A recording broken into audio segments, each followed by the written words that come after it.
Alright folks, quick intro. Norman Finkelstein is back and he's not holding back in this fiery debate with Destiny over the Israel-Palestine conflict. This clash is everything you'd expect: legal deep dives, sharp criticisms, and some absolutely brutal takedowns. Destiny tries to go toe-to-toe, but let's be real, he's up against a heavyweight intellectual who's been doing this for decades. So let's get into this clip. We'll break it down as we go through it as always, so let's get into it. Not asked at this present phase of the proceedings to determine whether South Africa's allegations of genocide are well-founded.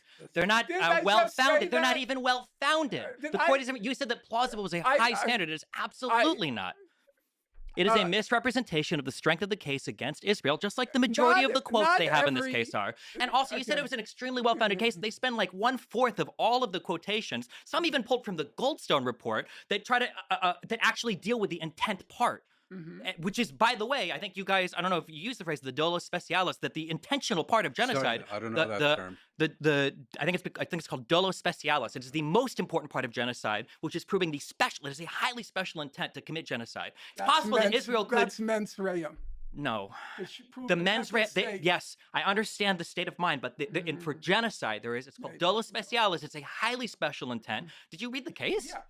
It is a highly special intent. I'm going to ask you again. Genocide. Yes. Please stop displaying your imbecility. Okay, I'm sorry if you think the declaration of the judge is imbecile. Don't put on public display that you're a moron. Man, these are the types of debates that actually get me excited, and Norman is going for the throat. Destiny's trying to throw around buzzwords and half-baked arguments like they're facts, which, to be honest, is honestly what most of Destiny's debates actually entail. He just tries to talk really fast, make some coherent yet very questionable statements, and say, oh yeah, this is how it is. He's scrambling to sound authoritative, but obviously Norman is not buying it, and neither am I.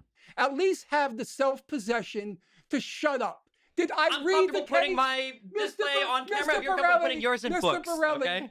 I read the case around 4 times. I read all of the majority opinion, the declarations. I read Aaron Barak's declaration. Then why are you lying and saying plausible is a high standard? Because I said, even reaching the benchmark of plausibility is a very high standard in the world. It's the equivalent of a regional player qualifying for an Olympics. It's still 2 steps removed. You may not be on the team and you may not get a medal, but to get qualified, which in this context is the equivalent of plausible, you must be doing something pretty horrible. This is such a crucial point that Norman is making here, and it's completely overlooked in most discussions. When he says that even achieving plausibility is a high standard, he's not dismissing it. He's pointing out how damning it is that Israel's actions even meet this threshold. Plausibility isn't just handed out for free. It requires clear evidence of actions that could be considered violations of international law. For Israel to meet this benchmark, you're looking at a pattern of behavior that is extreme. Decades of collective punishment, displacement, and destruction of Gaza and the West Bank. Think about it. If a regular power like Israel with all its resources and PR machinery still can't escape the shadow of plausibility for genocide accusations, that speaks volumes. This isn't a case of an isolated incident or a misunderstanding. This is systematic, and Norman is emphasizing just how outrageous it is that such a standard has been met. It's not Palestinians exaggerating or reaching, it's the reality of living under occupations, blockades, and bombings. When the bar is already high and Israel's actions still leap over it, the world should be paying closer attention. The fact that some people are still trying to excuse this or deflect blame shows just how entrenched the double standards are in this conversation. As it happens, Professor Morris, there was no genocide. That's what the court will rule. Remember what I just told you. The court will I don't rule expect there to was be no even genocide. around when the court reaches its final decision. Why?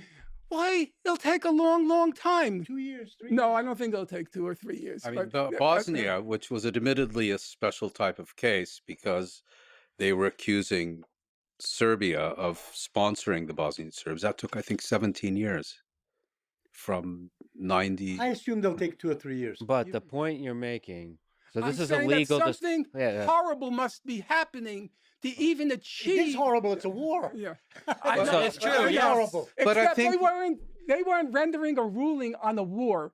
They were rendering a ruling on a genocide. And This is a perfect distinction and very crucial distinction. This case isn't about the broader conflict or the war. It's specifically about genocide. And that distinction is everything. If you can't separate a military operation from an attempt to exterminate a group of people, then your argument is already on shaky ground. This is like confusing a bar fight with a full-scale riot. They are not the same thing, and pretending they are only muddles the water. I think the suggestion. And they said it was just said, plausible. look, They also we'll said it was talk about plausible it. that Israel is committing a But military operation as well. Yeah, but I think the problem with your characterization is you're saying in so many words the South Africans basically only have to show up in court with a coherent Right. statement. Right. That is correct. In today's needed- atmosphere, that's probably correct. They needed to do a lot more. Not they much more. they needed Not to much more. they needed The to American persuade. judge? Today's atmosphere. The forget American American. judge? They In needed today's to atmosphere, persuade. Judges go according to what the majority want to hear. Yeah, but That's they He was needed- the president.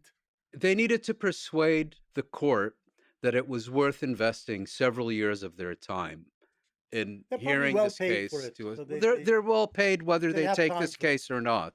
I mean, you know, they have a full docket whether they accept or reject this case. And I don't think we should Remember what I just said. They won't rule there was genocide.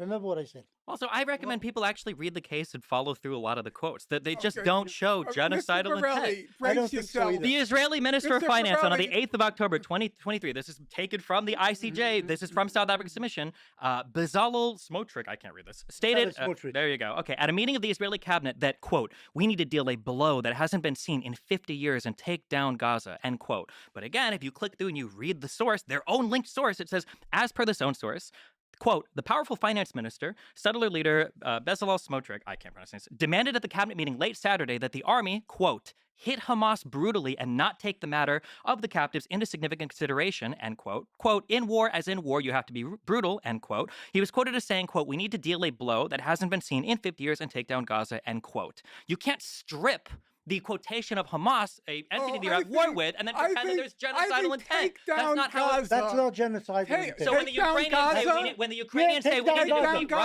Russia, that's Take not down Gaza. genocidal. no. When No. Ukraine says we need to defeat Yeah, Russia, yeah. is that genocidal? Do they Here's mean one. killing all Russian citizens? Destiny's attempt to draw parallels here is, let's call it, misguided. He's trying to argue that Israel's rhetoric isn't genocidal by comparing it to Ukraine's call to defeat Russia. But Norman points out the glaring differences between the two situations. Because this is a desperate reach, let's hear Norman speak on this. Professor Morris, here's It's- another it's one. not- it's When ridiculous. the defense, ridiculous. Yes, ridiculous. The American judge. He also doesn't determine policy. but The American judge. neither here nor The there. American judge read. You are holding the American judge to Well, he was the president. Because he'll So appeal what? to authority when it agrees with Okay. him, and we won't deal with the actual Yeah. facts of the matter, ever. Okay. The American judge read several of the quotes. Look at the American Supreme Court today. They may support Trump. Okay, look- It shows you Okay, how worthy Professor American Morris, judges are. Professor Morris, without going too far afield, if you heard a statement by the defense minister said, we are going to prevent any food, water, fuel, or electricity from entering Did they Gaza. do that? He wanted I- to make Did them Israel do that? self-sufficient. Okay, no, I'm wondering. What he said I'm asking you. isn't Israeli Oh, government wait, policy. but we're talking about statements now, intent. How would you interpret that? After 1,200 of your citizens are murdered the way they were, I would Let's- expect extreme statements by okay. lots of politicians. But you're by lots of politicians. But you don't accept extreme But that's not Palestinian Israeli policy. Wait, but you don't What accept. he said isn't Israeli policy. But you don't- They let in please. water, they let in gas. Untrue. They But let you don't in accept. electricity. But you don't accept extreme Untrue. Palestinian statements after they lost their entire country, not just 1,200 people. That's a good point. No, it's a good point. He even agrees. The hypocrisy here gets laid bare. He's willing to justify extreme rhetoric from one side while condemning it from the other. And he just got called out for that double standard. What do you guys think? Did Norman and his buddy hit the nail on the head, or is there more to Destiny's case than we are seeing? Let me know in the comments below. Be sure to give us a like and subscribe. And as always, we'll see you guys in the next one.